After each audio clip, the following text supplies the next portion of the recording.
Hey everyone, today I have something super exciting for you. The Mitchells versus the Machines is coming to Netflix on April 30th.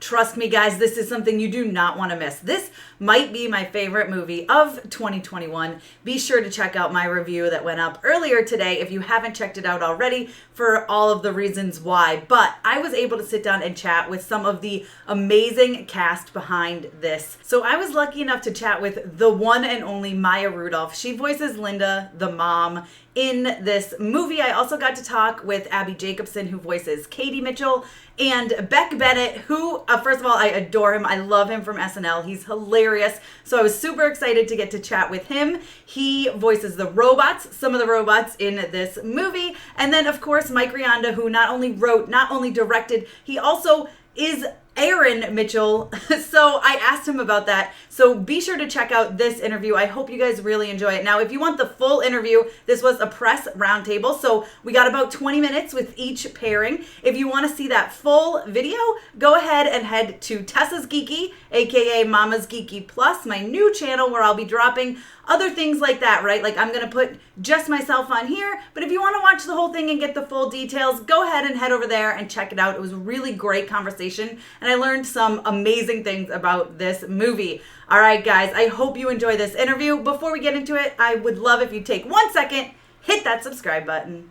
Hey, Tessa from Mama's Geeky here. Thank you so much for stopping by my YouTube channel. Tessa with mamasgeeky.com. Thanks for taking the time today. My family absolutely loved this movie. I have 2 little girls and we had a blast watching it together.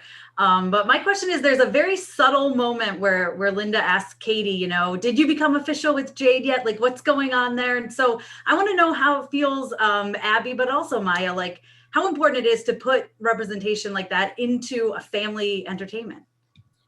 Yeah, I mean, it's so important to me. I'm queer and I do my best to infuse it into the comedy or the content that I write. But I didn't figure my sexuality out till I was really old. And so it's so exciting to see it in a huge animated movie like this that's going to go to a really broad audience. I haven't seen a movie that does it like this, and it does it in a way where it's not even a thing. As you said, her parents love and accept her and support her for who she is, especially in that way. And it's not like there is a fracture in the family, but it's not about that at all. And that's the kind of stuff that, like, those underlying, the way it's like almost like a Trojan horse in there where it's not a thing. It is a thing. It's so important for it to just be a reality for little kids to see that, but also really for parents to see that. So I'm so excited for that to be put out into the world. I agree. I mean, I feel like it's so rare when something is thoughtfully written as one of the elements of what makes a character who they are, but it isn't the reason we're watching the movie. And I can relate to that so much. I feel like it's such a beautiful representation of humanity and people being all of the things that they are and still being wonderful and still having problems, and that our differences are not what the issues of the movie are about. Like, that's really what people are. And I feel like it's usually the go-to in film to make sure that that's the problem, or, if you're any sort of different in any shape or form or color, or whatever that is, that's the crux of it, when in reality, like, that's just not who you are as a human being. And so I just thought it was so beautifully done and lovingly done. And I love, Linda's, championing of her own daughter's creativity and how important that is to her, and recognizing her for who she is. And I'm very proud that I just think it was done in such a beautiful way. And I hope that, like Abbi said, that parents and children are seeing this, because I think more and more, the stuff that my kids are watching, this is everyone's stories are becoming their norm. And I love that we have the ability to live in a time where that's possible. It's Tessa with mamasgeeky.com. My whole family absolutely loves this movie. We watched it a few times. It's so funny.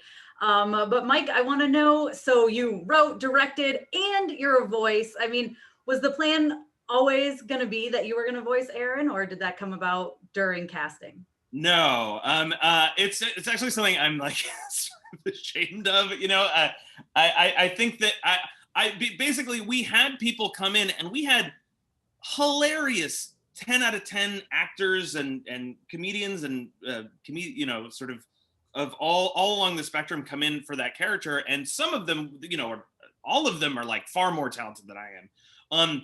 But there was some strange energy that was in because I sort of started out by doing the scratch voices, you know, for basically before we get real actors to come in, it's like you just quickly say the lines just so you could see if the scene is working or not. So I would be most of the male characters just because I was always around, and just there was something about the energy of the Aaron lines that when it was someone else, even if that person was really great, it was like, this doesn't work as well for some reason.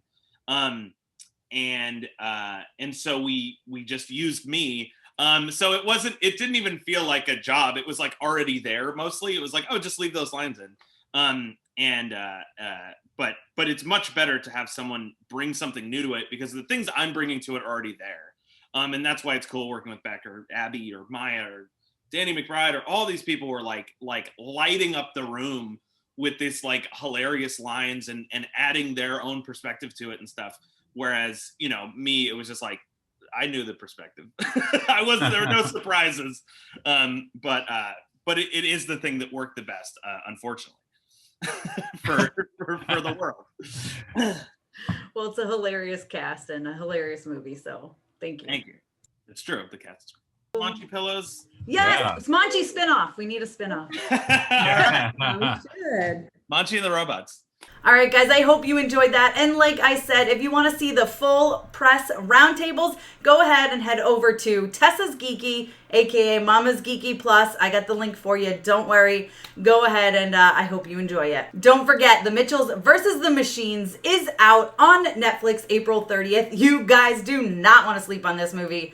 Trust me.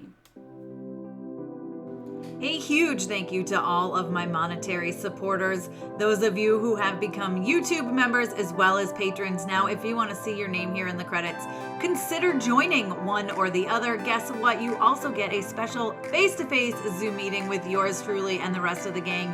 We have an absolute blast once a month, so consider becoming a member. Thanks, guys.